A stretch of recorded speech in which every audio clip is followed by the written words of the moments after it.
ওম নমঃ শিৱায় ৰাধে ৰাধে 18 জুলাই শনিবাৰৰ পৰা আৰম্ভ কৰি 18 আগষ্ট মঙ্গলবাৰলৈকে মুঠ 32 দিন থাকিব শাওণ মাহৰ দিন আৰু এই শাওণ মাহটোৰ বাবে আপুনি মই সকলোৱে অপেক্ষা কৰি থাকো কাৰণ গোটেই বছৰটোৰ এইকেইটা দিনেই হৈছে যিকেইটা দিন আমাৰ বাবে এক উৎসৱৰ দৰে কাৰণ আমি সকলোৱে মহাদেৱৰ এই পবিত্ৰ মাহটোৰ বাবে অপেক্ষা কৰি থাকো আৰু আপুনিও বা ময়ো ইয়াৰ আগৰ বছৰ বা তাৰ আগৰ বছৰো হয়তো পালন কৰি আহিছোঁ কিন্তু আমি মনে বিচৰা সেই ভাল ফলটো এতিয়ালৈকে পোৱা নাইকিয়া ইয়াৰ আঁৰত বহুত কেইটা কাৰণ আছে কিয়নো আপুনি হয়তো জনা নজনাকৈ কিছুমান ভুল কাম কৰি আছে বা ময়ো হয়তো সেই ভুল কামবোৰ কৰি আহিছোঁ আজি এই ভিডিঅ'টোত আপোনাক জনাম যে কেনেকৈ আপুনি সেইবোৰ কামৰ পৰা নিজকে বচাব পাৰিব আৰু এই মাহটোৰ আপোনালোকে খুব সুন্দৰকৈ পালন কৰি নিজৰ মনোকামনাসমূহ পূৰ কৰিব পাৰিব কাৰণ এনেকুৱা বহুত সৰু ডাঙৰ কথা থাকে যিখিনি আপুনি বা মই হয়তো কেতিয়াবা দেখা নেদেখাকৈ অৰ্থাৎ চকুৰ আগত থাকিলেও আমি সেই বস্তুটো নেদেখাৰ ভাও ধৰি পেলাই ইগনৰ কৰি দিওঁ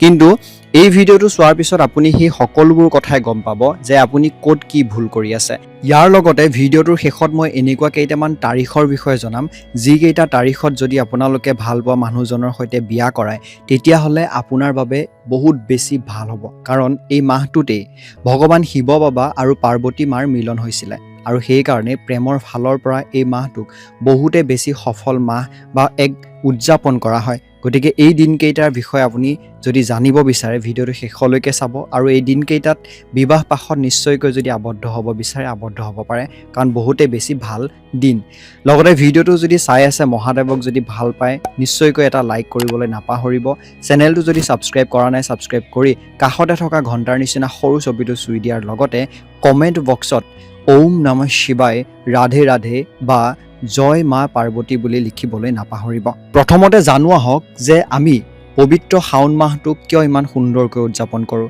এই শাওণ মাহতে অসুৰ আৰু দেৱতাৰ মাজত সমুদ্ৰ মন্থন হৈছিলে এই মন্থনৰ পৰা যি হলাহল নামৰ তীব্ৰবেগী বিষ ওলাইছিলে সেই বিষটো ইমানেই শক্তিশালী আছিলে যে সমগ্ৰ সৃষ্টিকেই ধ্বংস কৰিব পাৰে আৰু সেই বিষটোক নিজেই ভগৱান শিৱই প্ৰাণ কৰিলে গোটেই সমগ্ৰ ব্ৰহ্মাণ্ডক ৰক্ষা কৰিবৰ বাবে আৰু যেতিয়াই সেই বিষৰ তীব্ৰ জ্বলা-পোৰা শান্ত কৰিব পৰা নাছিলে তেতিয়াই ভগৱান শিৱৰ মূৰত পবিত্ৰ গংগা জল অৰ্পণ কৰিছিল আৰু সেই কাৰণে এই মাহটোত যদি আপোনালোকে শিৱলিংগত গংগা জল অৰ্পণ কৰে শিৱ বাবা বহুতে বেছি সন্তুষ্ট হয় ইয়াৰ উপৰি আৰু এটা কাৰণ আছে যে এই মাহটোতে দেৱী সতীয়ে দক্ষ ৰজাৰ যজ্ঞত দেহ ত্যাগ কৰাৰ পিছত হিমালয়ৰ ঘৰত পাৰ্বতী ৰূপে পুনৰ জন্ম লৈছিলে তেওঁ ভগৱান শিৱক স্বামী ৰূপে পাবলৈ শাওণ মাহত অতি কঠোৰ তপস্যা কৰিছিল আৰু পাৰ্বতী মাৰ তপস্যাত সন্তুষ্ট হৈ শিৱ বাবাই এই মাহতে নিজৰ পত্নী হিচাপে গ্ৰহণ কৰিছিলে সেইকাৰণেও এই মাহটোত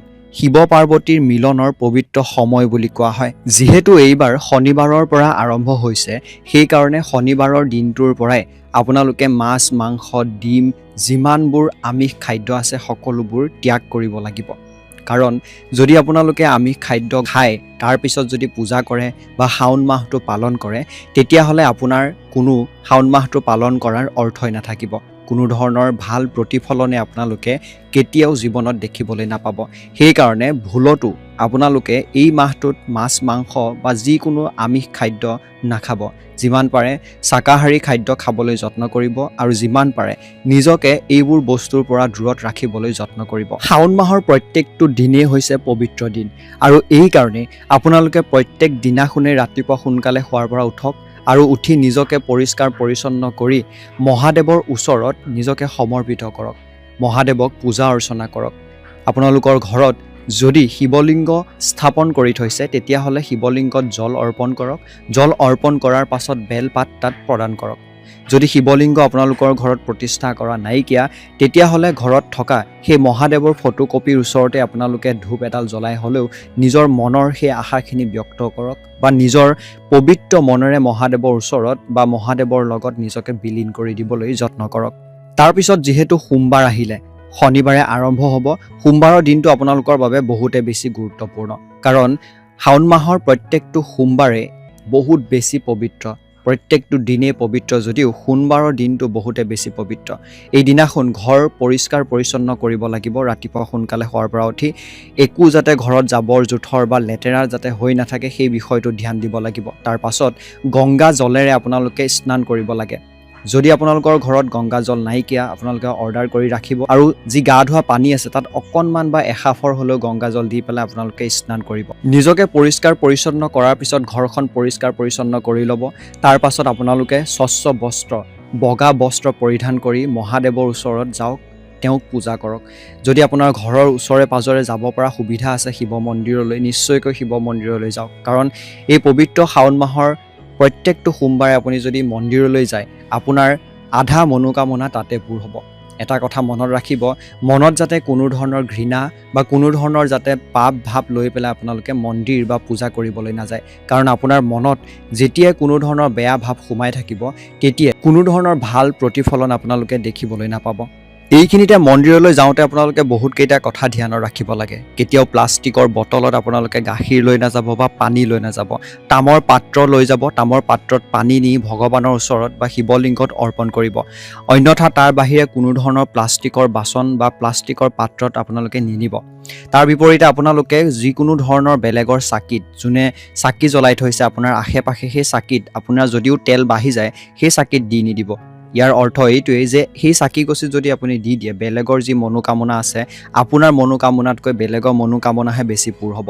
সেইকাৰণে আপোনালোকে বেলেগৰ চাকিত সেই তেল নিদি যি গছি মূল চাকি আছে মন্দিৰৰ সেই মূল চাকিত আপোনালোকে তেল অৰ্পণ কৰিব।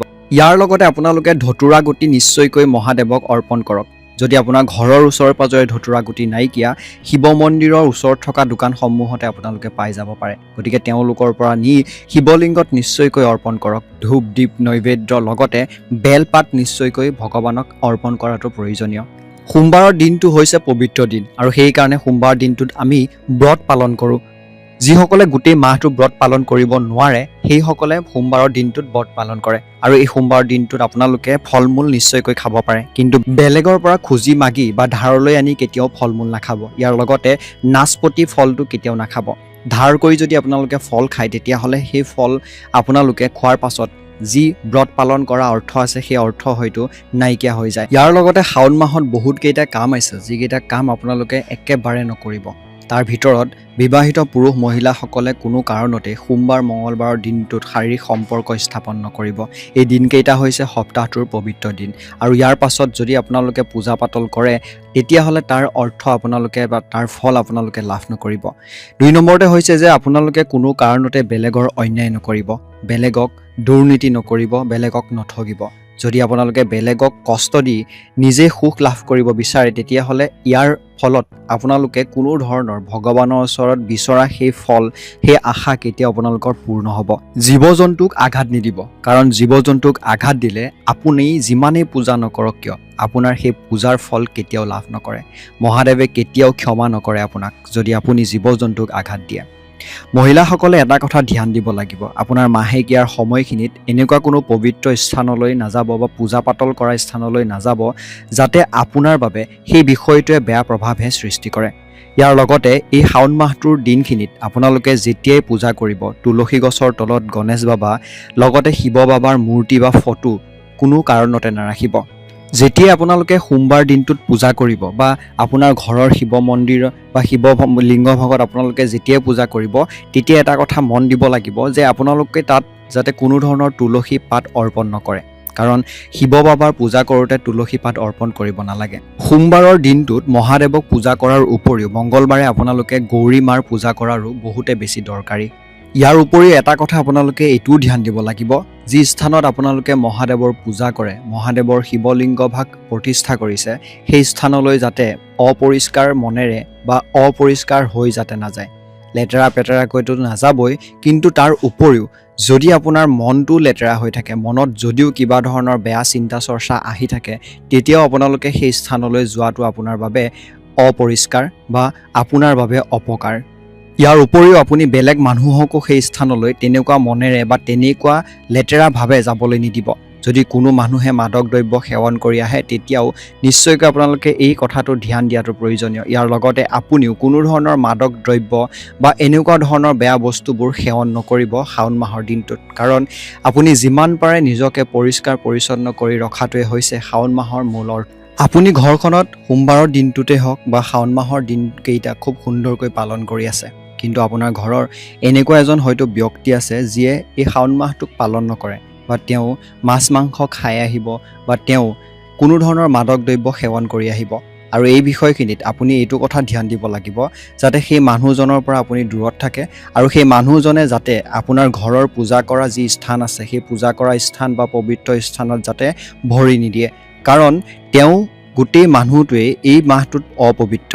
আৰু যদি তেওঁ এনেকুৱা ধৰণৰ কামবোৰ কৰে তেওঁক যিমান পাৰে দূৰত ৰাখিবলৈ যত্ন কৰিব, নহ'লে আপুনি যি কষ্ট কৰিব আপোনাৰ যি কষ্টৰ ফল আছে সেয়াও আপুনি লাভ নকৰিব। গতিকে এই মাহটোত আপোনালোকে এইবোৰ কথা তেনেই সৰু যদিও ধ্যান দিয়াটো প্ৰয়োজনীয়। আপোনালোকে প্ৰত্যেকটো সোমবাৰে পালন কৰক, প্ৰত্যেকটো দিনেই উৎসৱৰ দৰে পালন কৰক, কাৰণ এই দিনকেইটা হৈছে বহুতে বেছি ভাল। এতিয়া জানো আহক যে সেই পবিত্ৰ দিনকেইটা কি কি, অৰ্থাৎ এই শাওণ মাহৰ কোনকেইটা দিন আছে যিকেইটা দিনত আপোনালোকে আপোনাৰ ভাল পোৱা মানুহজনৰ সৈতে বা মানুহগৰাকীৰ সৈতে বিয়া কৰালে আপোনাৰ গোটেই জীৱনটো সুখৰ হ'ব। সেই দিনকেইটা হৈছে শাওণ মাহৰ 3, 4, 6, 7, 12, 13, 16, 17 আৰু 21 তাৰিখ। আকৌ এবাৰ কৈছোঁ 3, 4, 6, 7, 12, 13, 16, 17, 21 এই দিনকেইটাত যদি আপোনালোকে বিয়া কৰায় বহুতে বেছি ভাল এক মাহ বা ভাল এক দিন আপোনাৰ বাবে হৈ পৰিব, কাৰণ ইয়াতকৈ ভাল দিন হয়তো আপোনাৰ কেতিয়াও নাহে। পুনৰ লগ হ'ম, তেতিয়ালৈকে আশা কৰোঁ এই মাহটো খুব সুন্দৰকৈ উদযাপন কৰক। এই মাহটোৱে যাতে আপোনালোক সকলোৰে মনৰ আশাবোৰ পূৰ কৰক। ওম নমঃ শিৱায়, ওম নমঃ শিৱায়, ওম নমঃ শিৱায়। ৰাধে ৰাধে।